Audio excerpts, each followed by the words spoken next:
So where were you at in your career that kind of made you feel like coming over to Pemberton Homes was the right decision for you? Yeah, so I guess a little backstory. I started on a team in 2018. Knew that I wanted to join a team just to get the mentorship, the guidance, training, all that kind of stuff. Was on that team for a little bit, went to a different team because things weren't working out. Realized that I kind of wanted a little bit more than the second team could provide me, and went as a solo agent, started my own team.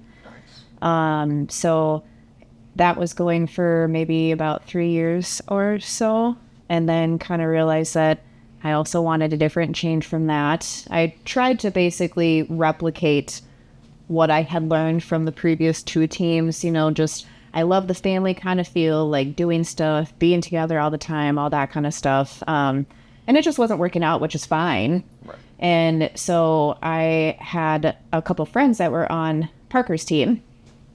Asked them, what they liked about being on the team and, just where they were at and why they wanted to join. And I was like, oh, that kind of sounds really nice. Just, I love being around people. I love coming into an office and being able to just bounce ideas off of people or getting to know people. And so I came here one day for the Tuesday meeting, and after the Tuesday meeting, I was like, yeah, this is my jam. Yeah. So that was just kind of the tell-all, and I was ready to go. And ever since then, I think it's just been everything that I was looking for and everything that I wanted and needed. And I just love being here with everyone. Right. Yeah. Right. Yeah, it feels like that team meeting really pulls you in. The energy there. Yeah, the first team meeting I went to, I was like, okay, I could see myself being here. Yeah, because there's usually a lot of people that are there. A ton of people. Yeah, so I was really surprised. And I was like, oh my gosh, this is the coolest thing ever. Yup, and people are like laughing and calling things out, and it feels like, community rather than like a presentation. I was on a team where it was very presentation-y. Yeah, that was tough. And I just like the value that gets brought to the team meetings as well. Right. Just talking about real life stuff, like, it's real estate related, it's personal related, they do fun things, and it's just all around. There's just so much opportunity to grow in whatever area that it is that you want to do, or talk about different things, real life scenario situations. So I really like that too. It's super bad. I had to get emergency drilling done on a tooth yesterday, and I was sitting there in the chair with the team meeting in my headphones because I was like, no, I'm not missing this. So trying to hear Parker over the drill, and but no, it was one of those things where it's like I don't want to miss that because I feel like you take something every single time. Yeah. That's the thing too, is I think I've done one Zoom team meeting, but it's such a different feel just actually being in the office. So I get kind of a little bit of FOMO when I'm not in the office. Nothing else can be scheduled. I need to be here for the team meeting. Yep. Even the day-to-day being here is great. The community and that. I mean, I was kind of the same way where I did the solo agent thing for a little while, and actually the company I was with got acquired by a larger national company, and it's like all meetings stopped. Suddenly it was national meetings on a webinar, and it just it felt so lacking that I was like, I need to be in the room with people who are doing things, right? Being around those high performers, not just seeing their name on a little webinar list and being like, oh yeah, I know that person, he sells a lot, seeing them and having those engaging conversations is something you really can't replicate. Well, I think what's really cool too here, I just got introduced to a lot of different people, and everyone has just been so welcoming and so nice, and just talking about their experiences, what works for them, what doesn't work for them. And I don't know, I think that's the coolest thing that I've felt, just how willing people are to like just talk or help you, or I don't know. It's really cool. I love what they do. I've had, same thing. I just got my Wisconsin license when I first shipped here. Thank you. Don't know what the heck I'm doing on some of those pieces though. And I called a random person, and Ben picked up, and he like instantly was like, no, you got to do this on this sheet and this one, and I'll send you these documents. And it was like, I didn't have that at all at the place I was at before. And it was almost a shock. I'm like, oh my gosh, that is way more help than I was expecting. I really don't have to just sit here and try and navigate everything on my own. I once wanted to get my Wisconsin real estate license, and I took the classes for it. I didn't do anything after that.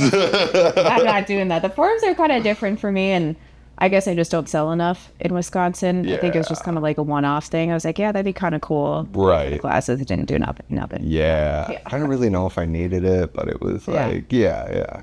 Do you sell in Wisconsin? I do. I am closing on one Friday, which is sweet. Congrats. Yeah, that's cool. Okay. But like, I probably didn't necessarily need it, but it's good to have, Yeah. Wisconsin has some cool properties. Yeah. Oh, yeah. Especially like cottages, people with their lake homes, things like that. Yeah.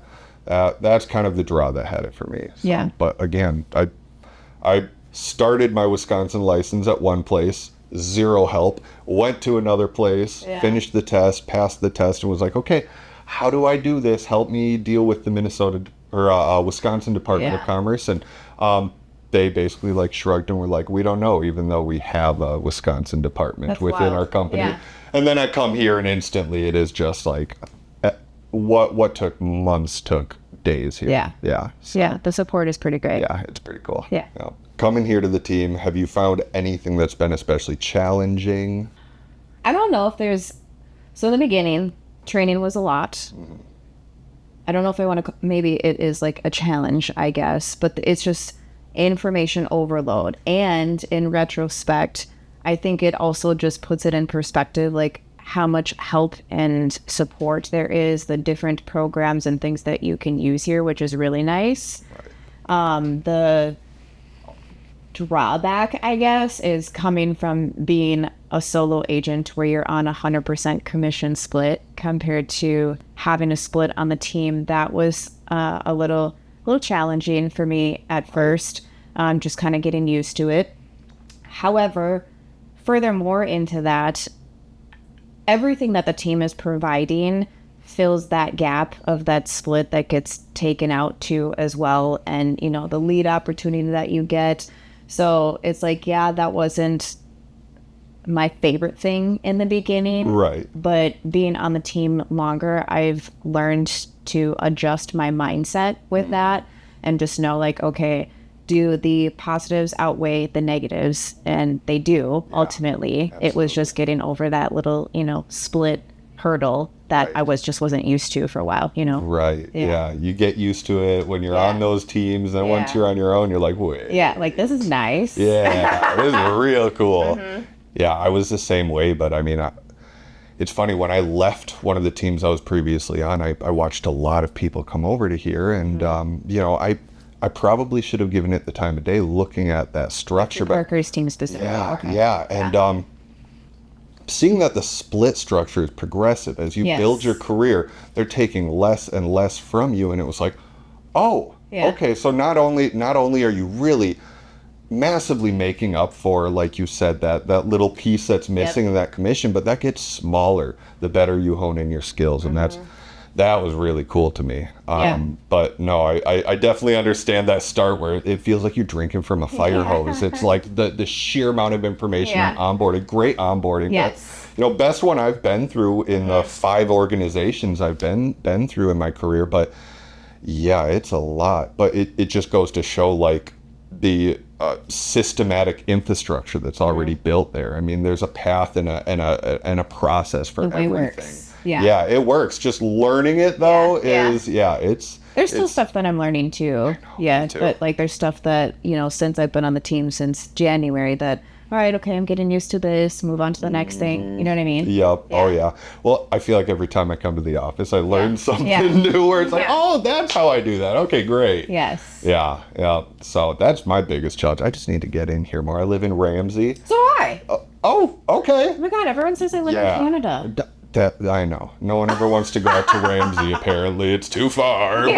But I mean, it's a long commute, and I need to be getting here more often because I mean, it just goes to show the value. Every time I'm here, I'm like, yeah, that was worth the drive. I think that was the other thing for me was the drive. Yeah. That's why I didn't want to do the drive at my other place because it was kind of a longer commute. And so that was one of the things like, okay, do the positives outweigh the negatives? Yeah, I have to make a 40-minute drive. And also, I feel so good every time that I'm in here and just coming to an office where I can get some work done. I got 2 pups at home that take a lot of my time and distraction. Oh, yeah. So like I need to get away from there and come here. Well, turns out you can bring the dogs here. Turns out. I thought about bringing my one. Oh my God, do it. Yeah. I'd bring mine, but I'd need to carry her up the stairs. She's getting old. She's so old. Yeah. So maybe not a great office dog. Yeah. Honestly, yeah, she's effectively like a footrest at this point. Like she just wants to be right under your feet the whole time. She is 12 and she's part German Shepherd. I have a German Shepherd. Oh, let's go. Yeah, those hip issues, they hit fast. Yeah, I have a purebred who's a year and 2 months old, and then a rescue from Kentucky. He's German Shepherd Husky mix, and he'll be 3 in December. Oh my, please tell me you got land in Ramsey. I do. Like, okay, good. Yeah. Good, 1.2 acres. That is a lot of energy that you got to get out. Yeah. Yes. Yeah. Yeah. Okay, I understand. Coming here to get away now. Yes. Oh my gosh, they are literally like having toddlers. It's nuts.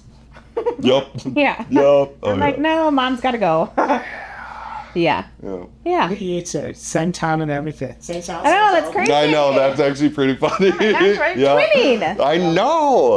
We could carpool. We could carpool. Actually. Do you avoid rush hour on the way? Yeah. I do. Oh my gosh. Yeah, I usually like to be here by 9:30. That's smart. Like Tuesdays, Wednesdays, and Thursdays. And then I'm leaving by 1 or 2. Or 1 or 1:30. Nice. Yeah. I'm going to try and get here, but I just picked up a Tesla, so it drives itself now. I can't do that. It feels a little fucky. Like, it feels like, okay, like, trust in you here, but, like, I'm so much more productive on the drive. I'm super productive. Oh my God. It was stressful for a little bit, and then my client throws something stressful on me that outweighs the I might die on the highway. Yeah, but then you're like on your computer. No, I'm not sitting here like typing up emails. No, but just the ability to like be using your phone and reference things. Because I'm a big like, so if I'm driving, I will not take I don't touch my phone if I'm driving. Yeah. But now, like, No. it's actually pretty sweet. I got so much done on the way here. That's nuts. I would humorous stuff for me. But look. Future is now. Future is now. I feel like Teslas are, I don't know. We'll see how long they last. Yeah. As long as the self-driving stays, because that's the only reason I got it. I feel like, what if it like iRobots and malfunctions and then you're just screwed and everything goes to shit and you're Then dead? I get to be Will Smith. If you survive. Oh, that's fair. That's one way. Open the door and tuck and roll. Just save the dog. Right. Yeah. Oh my God, yes. It has dog mode. Like, I can bring her. If I have like an 8-hour day of showings, I'm just going to leave her in there with dog mode and she's just going to be happy as a clam the whole time. Yeah, she'll just be chilling. And then I get to see her in Technology between. freaks me out. I know. If you were a new agent that was coming into the industry, what advice would you give yourself? Wow. I love that question. Because I actually have, I think a lot of people always ask me, I'm thinking about getting my real estate license. I think we get that all the time, right? And I wish someone had just told me, like, Brandon, fast track your success. Like, connect with other people who are working at a high level, right? I think we hear it all the time that real estate's easy money, houses sell themselves, and that I mean, could not be farther from the truth. We know that, right? It took me, 4 years to start working full time. I was kind of a part-time agent, and it was a trudge, it was really tough. And it wasn't really until I locked in actually with a team where I could surround myself with people and have a system where it's not just like me with a whiteboard trying my best to keep track of, the 5 people I've had a conversation with, and really actually get some positive momentum. And I really wish I did that 4 years sooner. My career would be 4 years farther ahead, right? So I think that's really a big thing for me is find a place you can lock in where people are already finding success. I love that. I think that's about the same for me. Is I knew that I wanted to join a team because I needed that mentorship, the stability, the accountability, and just someone showing me the way to do real estate, like, the scripting and just how to talk to people, all of the things. I think that's really important.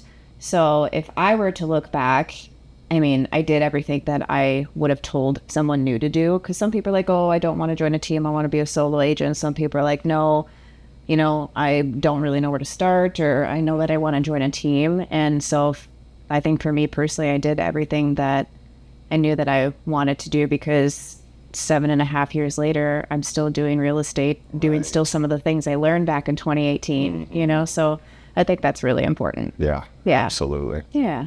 If you have any questions or want to chat about anything Brandon and I have talked about, just go ahead and give us a shout and we're happy to talk. Yeah, absolutely. If you have any questions, be sure to give us a call.